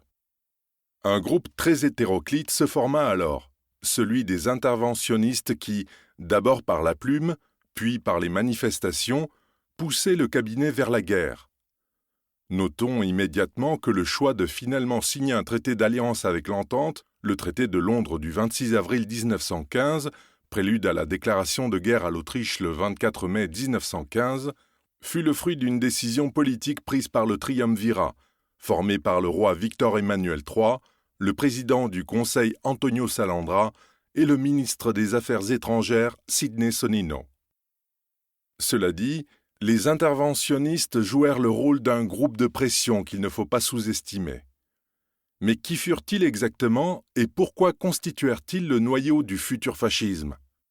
On y trouvait bien sûr les nationalistes pour lesquels la guerre devait fournir l'occasion pour l'Italie de devenir une grande puissance et de parler haut et fort. Certes, leur inclination politique les portait davantage vers le système autoritaire allemand que la démocratie française. Mais à tout prendre, l'Entente offrait l'occasion de prendre le contrôle de l'Adriatique et des Balkans. À l'autre extrémité du champ politique, s'agitaient les syndicalistes révolutionnaires qui, avec Alceste de Ambris, eurent une influence considérable. La guerre, à leurs yeux, devait assurer la victoire du socialisme et du syndicalisme en brisant les forces réactionnaires au sein de l'Europe, d'où l'obligation absolue de combattre aux côtés de la France républicaine. Tout aussi progressiste se présentait le projet de Marinetti, qui ne pouvait laisser passer l'occasion de réaliser la guerre futuriste, mécanique, moderne et esthétique. Quant à la revue La Serba, elle se lança dans une campagne propagandiste d'une violence inouïe en faveur de ceux que Papini présentait comme une guerre d'un esprit, d'un idéal contre un idéal, d'une philosophie, une guerre pour l'honneur, pour la dignité de notre race et comme incarnation d'un génie propre. Son engagement visait à régénérer le peuple italien tombé dans une lâcheté et une inertie entretenue par les gouvernements successifs et d'où seule la minorité interventionniste le sortirait.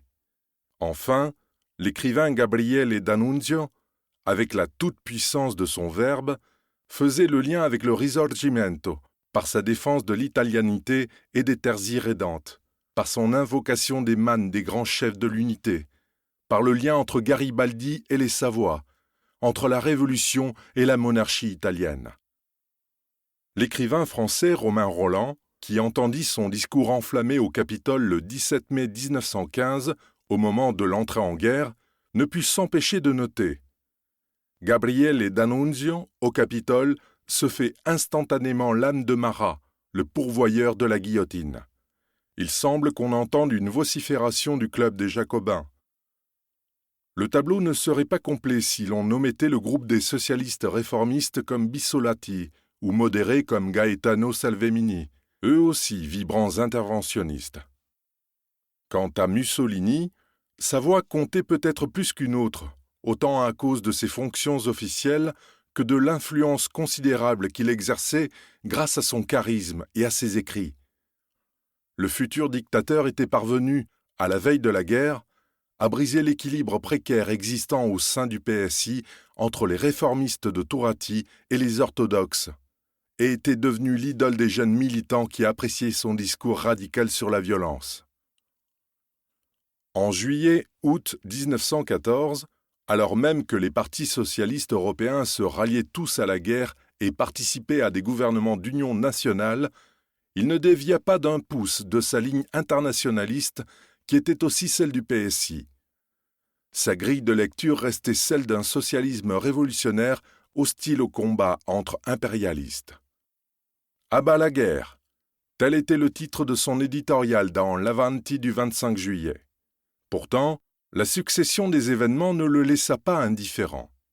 Les premières victoires allemandes de l'été, la conversion des camarades européens, la mort de l'internationale socialiste, l'attachement des masses à leur patrie, l'engagement des syndicalistes révolutionnaires italiens avec lesquels il entretenait, on le sait, d'étroits contacts, et qui créèrent le 5 octobre 1914 le Fascio Rivoluzionario d'Azione Internazionalista, faisceau révolutionnaire d'action internationaliste, mené par Filippo Corridoni et Massimo Rocca, tous ces éléments probablement le conduisirent à réfléchir sur la pertinence de la neutralité absolue.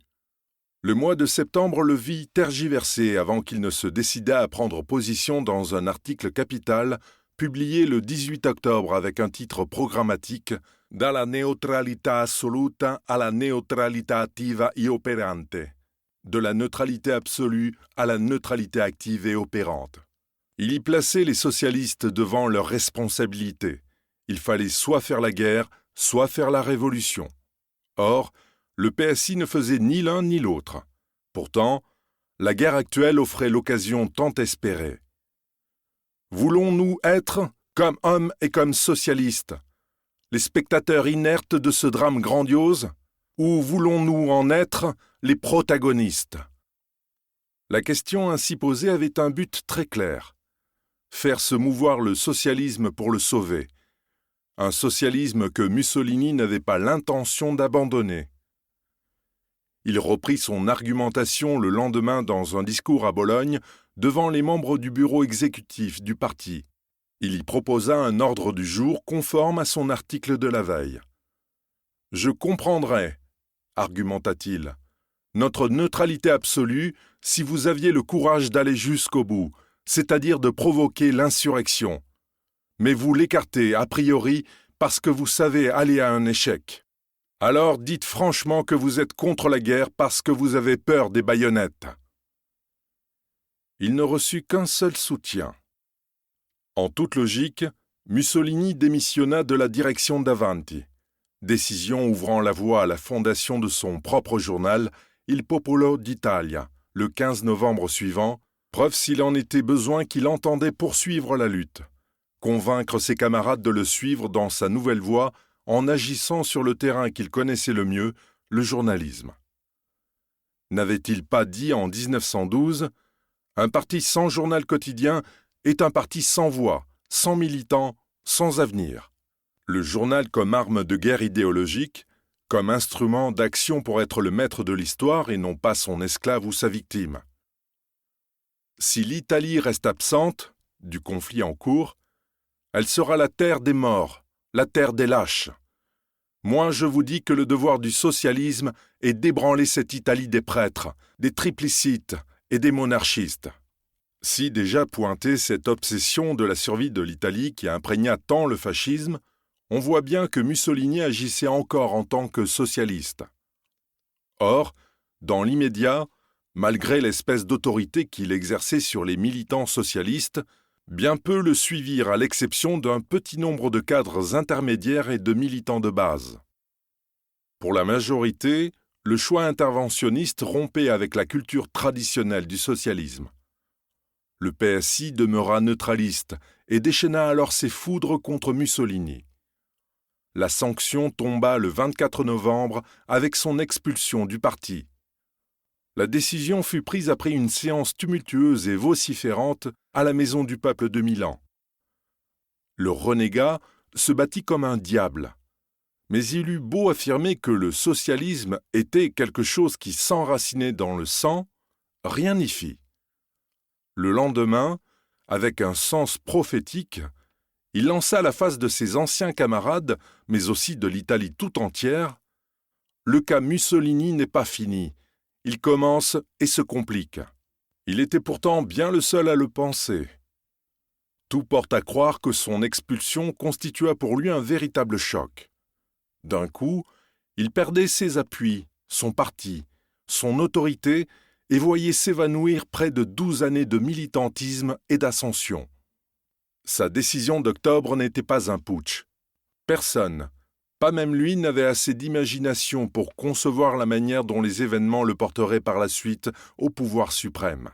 Maintenant que les socialistes officiels, après l'avoir chassé, dénonçaient les financements douteux du Popolo d'Italia, ils devinrent des ennemis jurés. Dans cette lutte, l'isolement de Mussolini n'était pas complet, loin s'en faut. Le Parti socialiste t'expulse, l'Italie t'accueille. Ce fut avec ces mots écrits dans la Voce que Prezzolini commenta la décision du 24 novembre. Trop heureux de voir un tel homme avec lequel il correspondait depuis longtemps rompre les amarres du neutralisme. Il révélait la satisfaction avec laquelle les courants interventionnistes démocratiques et étrangers au PSI accueillirent la rupture.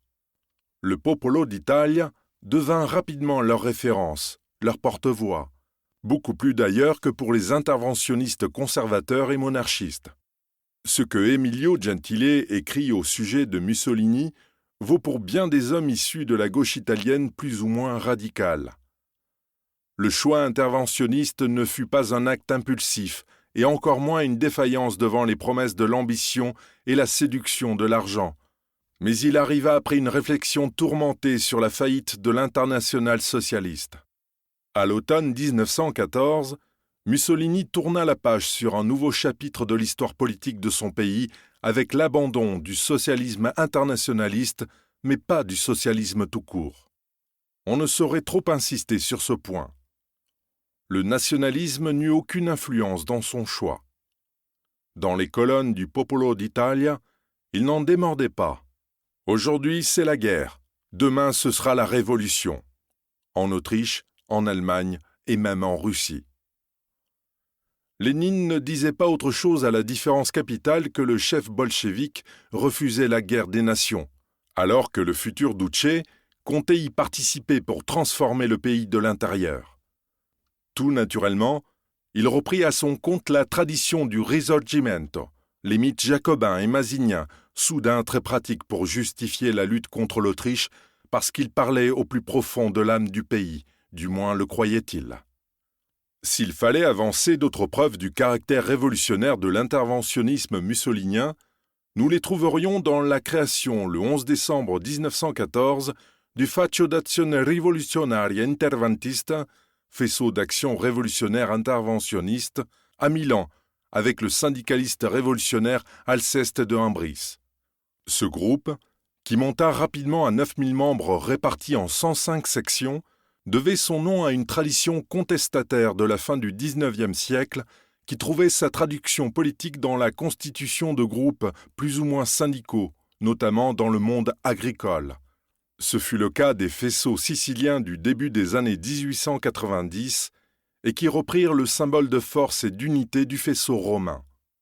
Dès février 1915, Mussolini put ainsi écrire pour la première fois « Nous fascistes », sans renier pour autant son appartenance au socialisme. Et comme tout mouvement devait avoir son journal, le premier numéro d'un nouvel hebdomadaire, Audace, sortit en janvier 1915. Son titre venait de la phrase fameuse du révolutionnaire français Georges Danton. « Il faut de l'audace, toujours de l'audace, encore de l'audace », soigneusement placé en première page à côté d'une autre de Jean Jaurès. C'est dans l'international que l'indépendance des nations a sa plus haute garantie. C'est dans les nations indépendantes que l'international a ses organes les plus puissants et les plus nobles. Les socialistes français, ralliés eux aussi à la guerre, ne s'y trompèrent d'ailleurs pas. Plusieurs d'entre eux, le futur dirigeant du PCF Marcel Cachin en tête, vinrent en Italie rencontrer Mussolini, prélude au versement de discrètes subventions en faveur du Popolo d'Italia, lesquels subsides croisèrent ceux de l'ambassade de France. Ainsi donc se forma un groupe hétérogène de nationalistes de diverses obédiences, d'héritiers de Mazzini, de syndicalistes révolutionnaires, de socialistes hérétiques, de futuristes, qui s'alimentaient aux sources tout aussi diverses du Risorgimento, du jacobinisme, de l'anticapitalisme, de l'antiparlementarisme, du sorellisme, tous unis toutefois dans la volonté irrévocable d'utiliser la guerre pour une révolution spirituelle, une régénération du pays et la naissance de la Terza Italia, la troisième Italie, qui succéderait à celle de Renaissance et du Risorgimento. Le d'annunzianisme, le futurisme et le mussolinisme constituaient ainsi les matrices du fascisme embryonnaire par l'éclosion d'un socialisme nationaliste. Ce fut ainsi que les thèmes nationalistes prirent de plus en plus de place dans les articles du Popolo d'Italia. Peu à peu, un virage sémantique s'opéra, poussant à l'abandon du mot prolétariat au profit de celui plus rassembleur de peuple. La haine anti-allemande s'y exprimait désormais ouvertement, mais toujours à travers le prisme du socialisme. Lisons ce que Mussolini écrivait le 1er avril 1915. Pour que cette guerre conduise à un équilibre international plus stable, pour que cette guerre impose la limitation des armements et donc crée une situation favorable à la lutte de la classe ouvrière, il est nécessaire qu'elle soit une guerre de liquidation, une guerre à fond, exterminatrice de ceux qui l'ont voulu. On se trouve ici à la confluence entre la tradition masinienne pour achever le Risorgimento et l'espérance socialiste d'une révolution totale. Un combat révolutionnaire aux accents de 1792, celui des hommes libres contre les tyrans, un affrontement total dans le sens où il existe un autre ennemi à abattre, à l'intérieur même du pays, la bourgeoisie et son maître Giolitti. Le dictateur parlementaire n'exerçait plus le pouvoir depuis le mois de mars 1914, mais considérait son retrait comme provisoire. Le nouveau président du Conseil Salandra n'ayant ni sa stature ni ses capacités. Quand celui-ci déclara la neutralité, Giolitti l'approuva avant de se rendre compte que le cabinet évoluait en toute discrétion vers une intervention armée contre les anciens alliés de la Triplice. Dès lors, il défendit la thèse dite du parecchio, beaucoup, selon laquelle l'Italie pourrait obtenir des avantages simplement en négociant avec Berlin et Vienne sans recourir à la guerre. À partir de ce moment-là, les interventionnistes en firent leur cible privilégiée. Après avoir mené pendant une décennie une politique étrangère au rabais et avoir maintenu le pays dans un état d'impréparation militaire, voilà le même homme qui manœuvrait désormais pour entraver le rendez-vous de l'Italie avec son destin.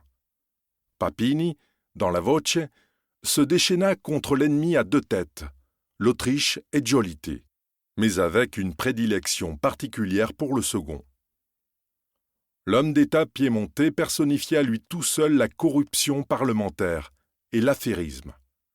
Surtout, il représentait une alternative crédible, du fait de son autorité sur le monde politique, à l'entrée en guerre.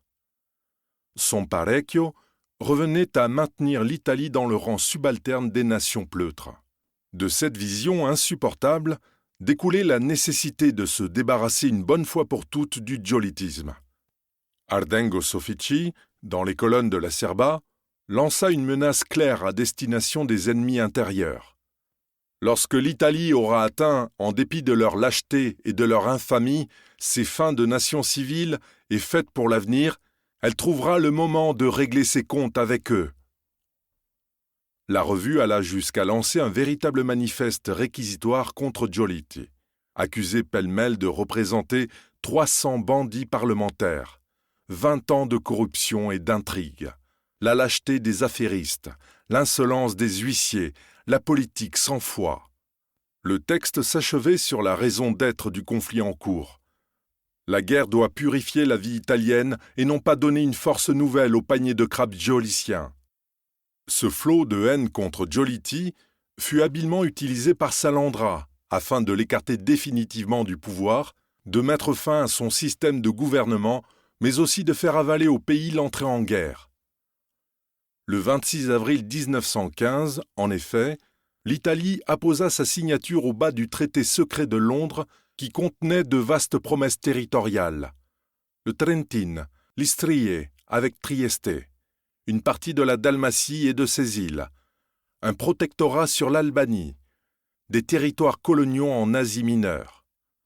On notera que les Alliés refusèrent de lui céder la ville portuaire de Fiume afin de laisser un débouché maritime à une future Autriche-Hongrie, certes amoindrie, mais maintenue. Toutefois, l'opinion publique et surtout le Parlement, à majorité jolitienne, demeuraient neutralistes.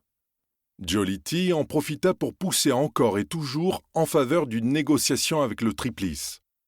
Le cabinet risquait de s'enfermer dans une impasse. Salandra joua alors sur plusieurs fronts. Il s'assura d'abord du soutien de Victor Emmanuel III, qui fit mine de négocier avec Giolitti son retour au pouvoir, sachant que le Piémontais n'irait pas jusqu'à la crise ouverte avec la couronne. Puis, il démissionna le 13 mai, en laissant au souverain la responsabilité de choisir son successeur, Giolitti ou lui-même. Au préalable, il avait favorisé les manifestations dans les rues des groupes interventionnistes qui commencèrent à envahir et à occuper les places des grandes villes de la péninsule. D'Annunzio, arrivé inopinément à Rome le 12 mai, réclamait à grands cris des têtes, avec celle de Giolitti placée en haut de la liste. Ce dernier, ne pouvant gouverner contre le roi, jeta l'éponge et le 16 mai, Salandra fut confirmé dans sa fonction. 4 jours plus tard, le Parlement vota l'investiture et les pleins pouvoirs en cas de guerre. Le 24 mai, l'Italie ouvrit les hostilités contre l'Autriche-Hongrie. Cette crise politique, connue sous l'expression du Maggio radioso, mai radieux, jeta dans la rue des foules aussi vociférantes que minoritaires, mais qui permirent au gouvernement d'imposer ses choix au Parlement et de draper ses choix politico-stratégiques des habits de l'irrédentisme, dont la charge sentimentale permettait de rallier bien des indécis. La classe dirigeante libérale de 1914-1915 examina la situation selon des schémas de realpolitik. Il s'agissait de réfléchir aux avantages que l'Italie tirerait de la paix ou de la guerre, de l'alliance avec tel ou tel groupe de belligérants. On trouverait difficilement des traces d'idéologie dans la prise de décision qui se fit par l'étude minutieuse des conditions générales du conflit en Europe, de l'état de l'armée italienne, des forces en présence, des enjeux, etc. Le gouvernement de Salandra, bien éloigné de tout sentimentalisme nationaliste à propos des frères italiens de l'Altra Sponda, l'autre rive, c'est-à-dire le rivage oriental de la mer Adriatique, cherchait surtout à défendre les côtes des attaques de la flotte austro-hongroise, de faire de l'Adriatique un lac italien et d'étendre l'influence italienne sur les Balkans. Il en vint à considérer que le maintien de la neutralité fragiliserait la monarchie, interprète depuis le Risorgimento des sentiments nationaux, et coûterait au pays sa place au sein des grandes puissances. Mais le Maggio radioso favorisa aussi le rapprochement entre les courants nationalistes conservateurs et les groupes d'extrême gauche interventionnistes autour de l'irrédentisme, thème fort pratique pour mobiliser les énergies en présentant la guerre comme l'achèvement du Risorgimento. L'objectif de la lutte n'en restait pas moins nationaliste au sens d'affirmation de la puissance italienne à l'extérieur et d'épuration à l'intérieur. À ce propos, Mussolini ne cachait rien de l'obligation d'utiliser le conflit pour purger le régime. « Quant à moi, écrivit-il le 11 mai 1915, je suis de plus en plus fermement convaincu que, pour sauver l'Italie, il faudrait fusiller, je dis bien fusiller, dans le dos quelques douzaines de députés, et envoyer au bagne au moins une paire d'anciens ministres. » Ce n'est pourtant pas sur ce terrain déjà ancien de l'antiparlementarisme et de la violence que se situait l'évolution, mais sur l'affirmation du socialisme national. Dans les premières semaines du conflit, alors qu'il demeurait à Milan jusqu'à son tardif appel sous les drapeaux en août, ce que ses adversaires ne manquaient de lui reprocher, il se réappropria le thème patriotique en prenant acte de transformation du socialisme depuis août 1914. La patrie est le terrain dur et sain, la construction millénaire de la race. L'internationalisme était l'idéologie fragile qui ne pouvait tenir face au souffle de la tempête. Le sang qui vivifie la patrie a tué l'international. Le peuple avait désormais remplacé le prolétariat, mais sans que la lutte sociale ne fût, elle, abandonnée. L'ennemi restait le même qu'à l'époque d'Avanti, le bourgeois. Un article du 12 juillet 1915 résuma cette transposition de la lutte des classes en un combat entre le peuple mythifié et la bourgeoisie. Il existe une union sacrée du peuple, mais la bourgeoisie s'extrait volontairement de cette union. Le peuple donne tout, la bourgeoisie donne peu ou rien. Le peuple est généreux, la bourgeoisie est avare. Cette guerre n'est pas la leur, c'est la nôtre. Le peuple donne avec enthousiasme, tout son sang et son argent. Ces messieurs donnent très peu de sang et encore moins d'argent. La bourgeoisie italienne s'exile de la patrie à l'heure suprême. Très bien.